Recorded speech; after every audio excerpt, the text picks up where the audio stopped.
lasagna plus pizza. Let's do it.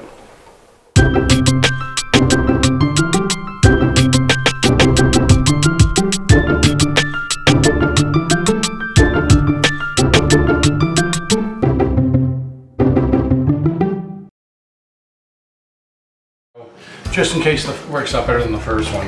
With my flour already on the countertop, it's time for me to take the dough that has already risen and fallen out of the bowl and put it onto the countertop. And as you can tell, I sprayed the pan there. It comes out clean when you do that.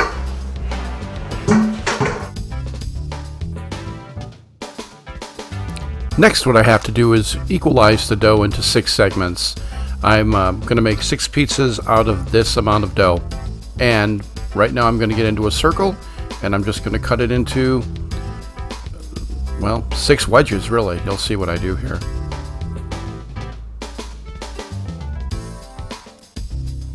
After dividing it in half, of course, I'll be dividing it into 3 segments in each half.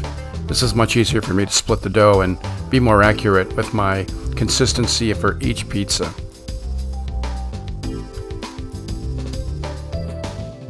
I'm going to be covering the pan with olive oil, both on the bottom and on the sides, very quickly, of course. Then comes the widening of the dough. As you see, what my goal here is to put a flour and widen it, make sure it gets to the corners of the pan, and make sure that it's consistently even in thickness. You can feel that when you're pressing down on it. You can also see the translucency of the dough. As you can see in this example, you really don't see any thin spots where you can see down to the pan, and that's good. That's about what you want when you're doing this. After I'm done, this is going to go directly into the oven, and then of course I'm going to be making the additional 5 sheets. Now, I've got 4 spots in my oven on the rack to par cook the dough, but with that said, by the time I get done down to the 5th and 6th sheet, the 1st and 2nd will be out, and everything will go in a smooth order, and we will be on our way to pizza making. What time is it? It's Zone Trivia time! Which of these Canadian-originated pizza chains has the most locations throughout Canada? Is it Greco Pizza, Pizza Nova, Pizza Pizza, Tim Hortons Pizza, Fresh Slice Pizza, or Boston Pizza? The answer, Pizza Pizza. They have over 750 locations across Canada and is operating with a source local core value. For example, they only use mozzarella cheese made with 100% Canadian milk. Their belief is that some of the world's best cheese is made close to home. So why not use mozzarella made with 100% Canadian milk? I like the fact that they support Canadian dairy farmers. And I have to tell you, for pizza that you can stumble into any time of the day or night after the bars close, this pizza is always there for you, ready and amazing at its cost point and availability. Oh, by the way, if you answered Tim Hortons Pizza, no. He is the king of donuts in Canada. I have great respect for him as a hockey player, and sadly, he is now residing among the hockey gods. I can only imagine that tickets for those games at the Pearly Gates Ice Arena must command a heavenly price. Well, that's been your Zone Pizza and Hockey Trivia Minute. Let's get back to making pizza. Okay, for the ricotta filling, I went to go buy ricotta, and they were all out. They had this container, last one, and then they had fat-free ricotta. Oh my God. But I had to buy it to mix with this. I had no option. None. Actually, I went to 2 stores. The first store was a smaller store, and they were out. But then Jewel, Osco, big one, this is where I shop to get this. So, as you know, I told you, oh, I just dropped it, but thankfully it wasn't open yet. I have the ricotta full fat, which is what I want, and then the fat-free. Okay, but then I've got regular this is 4% milk fat cheese, cottage cheese, and that works. I've used that before in lasagnas, so it would mix with ricotta. So I'm going to do that. I'm going to do all 3. It's overkill, but I just don't know what to do because I just need it to work, and we'll try it, see how it works. This is an audible. I had to do something, and I just wanted to show you that. So another thing I'm going to do is use 3 eggs with it, and I'm gonna beat them. We're gonna mix it all together, and that's gonna be our ricotta filling. I'm gonna put a little bit of garlic in there too, and maybe a little salt. That should be it. Is gonna open up the regular ricotta. Well, actually, no, I can't do that. I almost made a mistake here. Got to do the eggs first. 1, 2, 3. Okay.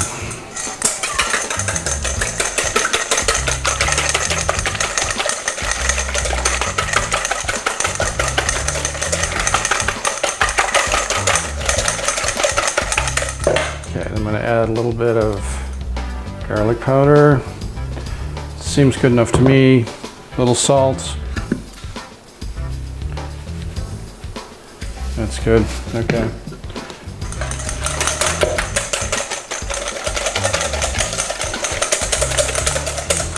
Okay. Now, the full fat ricotta. Yeah, buddy. Then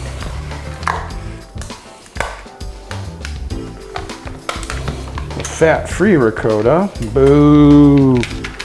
Boo. Fat-free ricotta. Doesn't even look, it looks like mashed potatoes. Oh. Come on, get out of there. You disappoint me. Wow, it is firm though.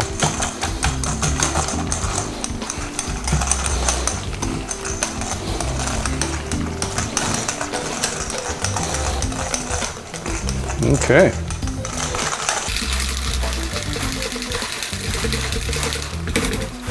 think that might be enough. I don't know. I think the cottage cheese may be too much. Heck, I'll put it all in. I don't care. Okay. I have way too much here. I know that. I know I have way too much here.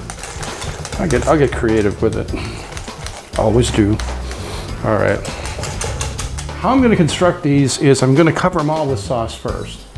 And if you've seen my videos before, and even if you haven't seen my videos, maybe you know or maybe you don't know, I always cut the squares in 8. It's always down the middle and then in 8. So there's going to be lasagna on each, a little lasagna square on each square of pizza. So when you have a piece of pizza, you have a island of lasagna on the top of the pizza. And that's the whole idea. That was my challenge to myself when I thought of this, is to not necessarily make it an entire lasagna with all the noodles across. Otherwise, that's just a lasagna with dough on the bottom.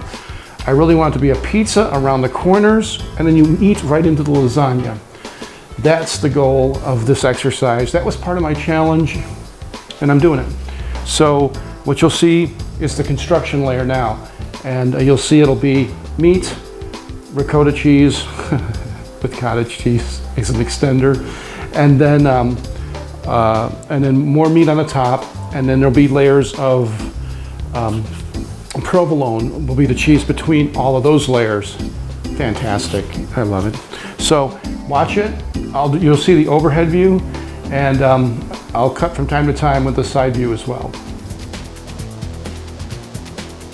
As you might have noticed, I have parchment paper underneath the dough that is in the pan because I like to go edge to edge with the ingredients, and the parchment certainly helps me maintain my durability with all the ingredients that I go edge to edge, because I'm not a crust cheater. I go to the edge, I color straight to the edge of the lines with my ingredients.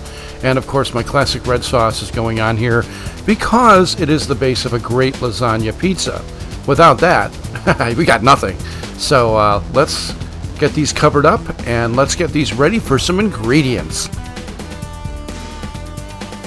Okay, this is not sausage. This is chicken thigh cooked with fennel and garlic and some salt. And this really, it smells like Italian sausage, but much healthier. The chicken thigh, I got it at Whole Foods because I really like the way they cut their chicken thigh. They grind it. I really like it. So this is what I use, and this will be spooned onto all the different portions here. And hopefully I have enough. This is 2 pounds, and maybe I should have bought more, but we'll see. let's go forward. I'm putting a tablespoon worth of the chicken thigh sausage in each octo or ocho area, ocho square area of the pizza. So I like ocho or octo. I don't know which one I like better. Ocho, octo, I don't know. Anyways, I'm just rambling. So yeah, my whole goal here is to get, like I said, 8 slices per sheet. And if I do that, then I've really achieved something.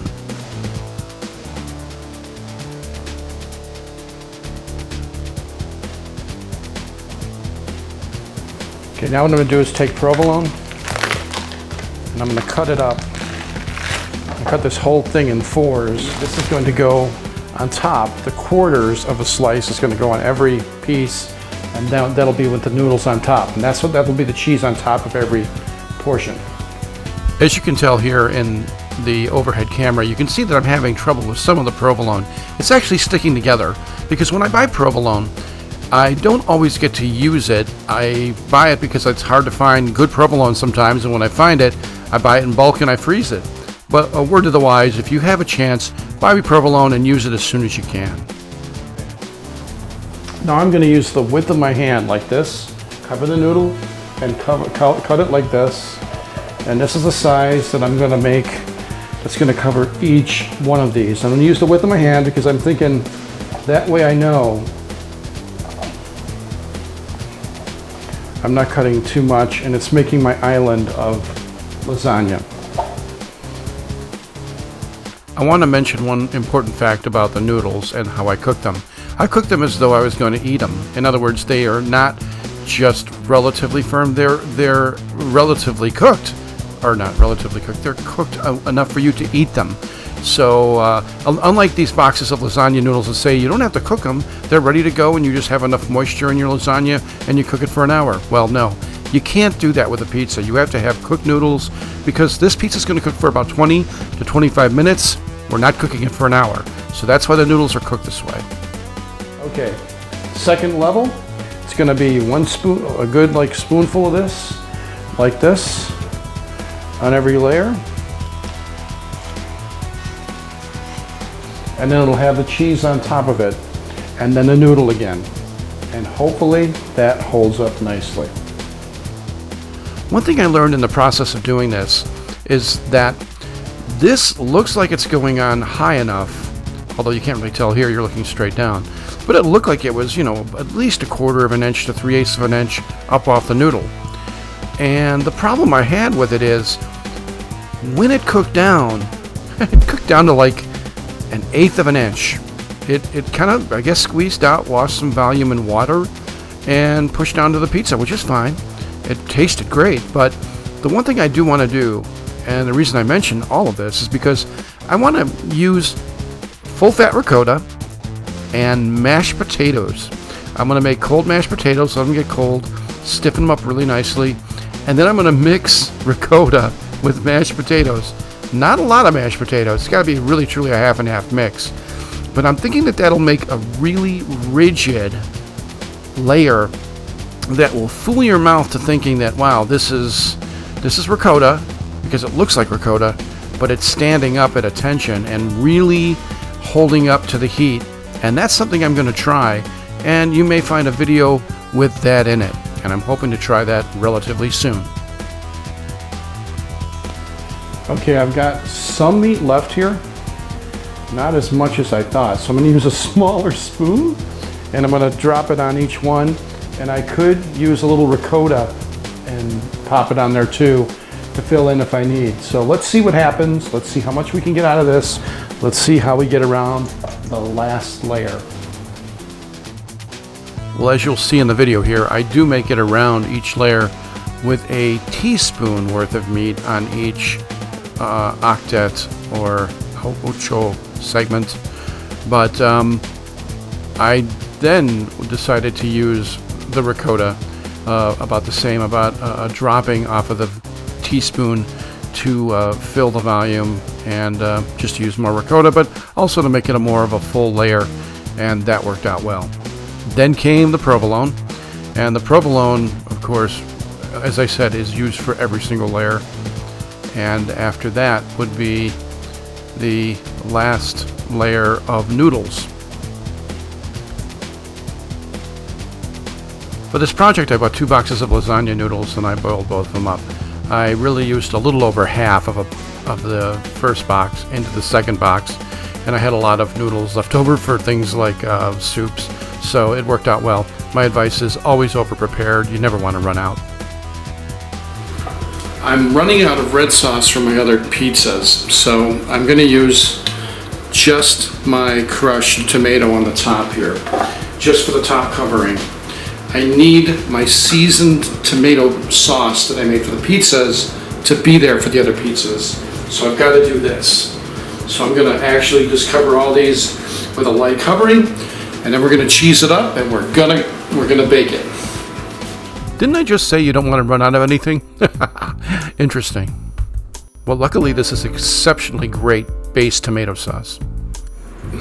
My mic pack's cut out, so we're going off the camera microphone here. I'll have the mic packs in working order for the tasting, or after these are in the oven. But for now, I'm just going to speak on camera mic and say this is a mix of mozzarella and Swiss, and we're going to put that on here. So mozzarella Swiss on top of all of this, and that will be the cheese that covers everything. I may try to put the rest of the provolone slices on, see how many I can get on. Maybe that'll work too. So we'll have some fun with that. I've got a stack of provolone slices. I don't know how many I can get on. I may cut them in half just to see if I can get more of them covered. Maybe every pizza they get a half of a slice. Why not? Let's try it. Let's be creative. Let's be useful. The Robin Hood of cheese. Well, as you can tell, as we travel down this small piece of video footage, I was able to use the provolone pizza cheese perfectly on the top. It didn't have exactly a quarter slice, but hey, this is better than nothing. And provolone is such a prominent pizza cheese. Use it where you can, of course. And there it is. So then I was ready to go with the finishing cheese, which is the Swiss mozzarella combo.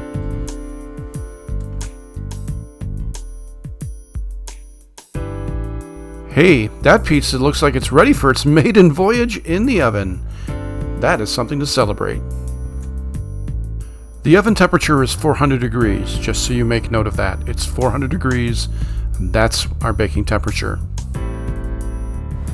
We are now going to get a look at the pizzas. Look at those. Look at those beauties. Now I'm going to put them on the bottom for 3 minutes each, but gotta get us set a timer. They're coming along beautifully.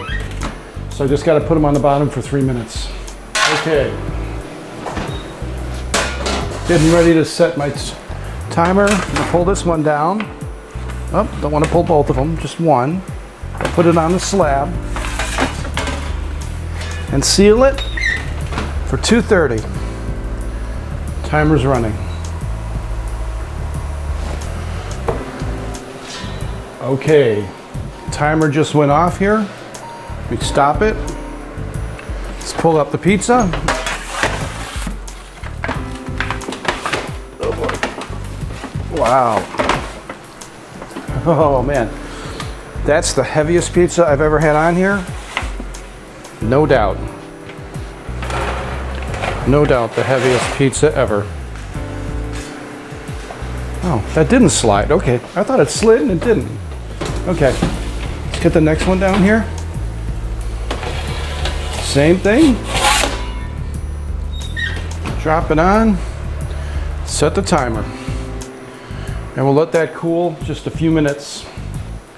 Probably 2 minutes and 30 seconds.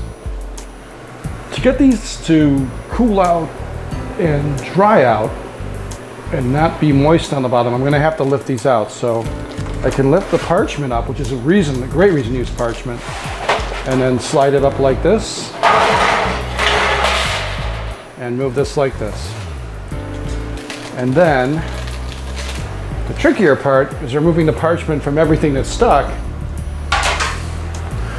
But a lot of that's cheese. Wow.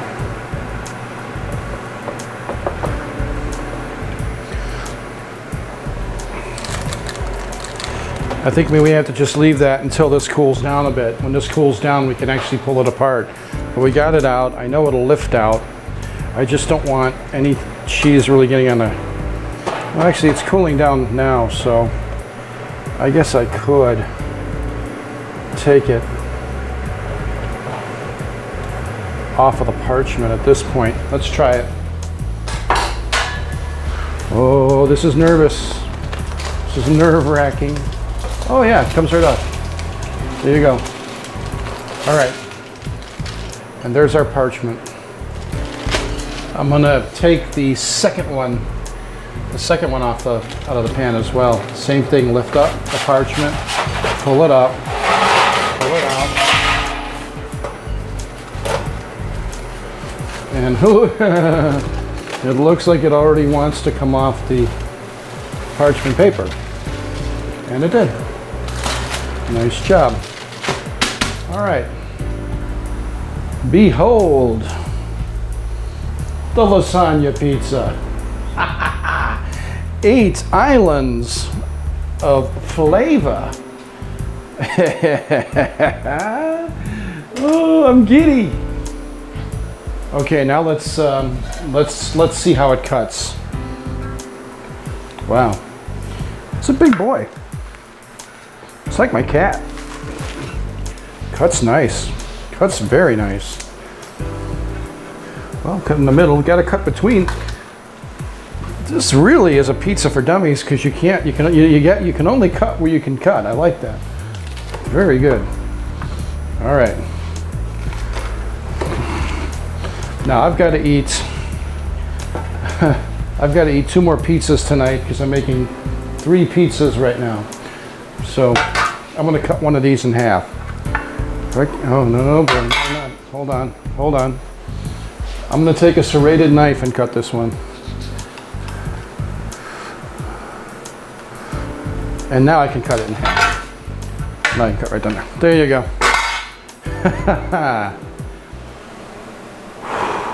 We did it. We tempted fate. We merged lasagna and pizza together into something magical. Whoops. Let me eat that. We have our layer. We have our crust, which is done well. It's, yeah. Can you hear that? In my microphone? It's done well. It's firm. The crust is firm. Remember, doing it on the bottom of the oven like that, 2 minutes and 30 seconds to 3 minutes, up to you. Depends on your stove. You also have to have a stone like that, or a pizza stone. But this is amazing. This is absolutely amazing. Let me try it. Oh my God. Oh man.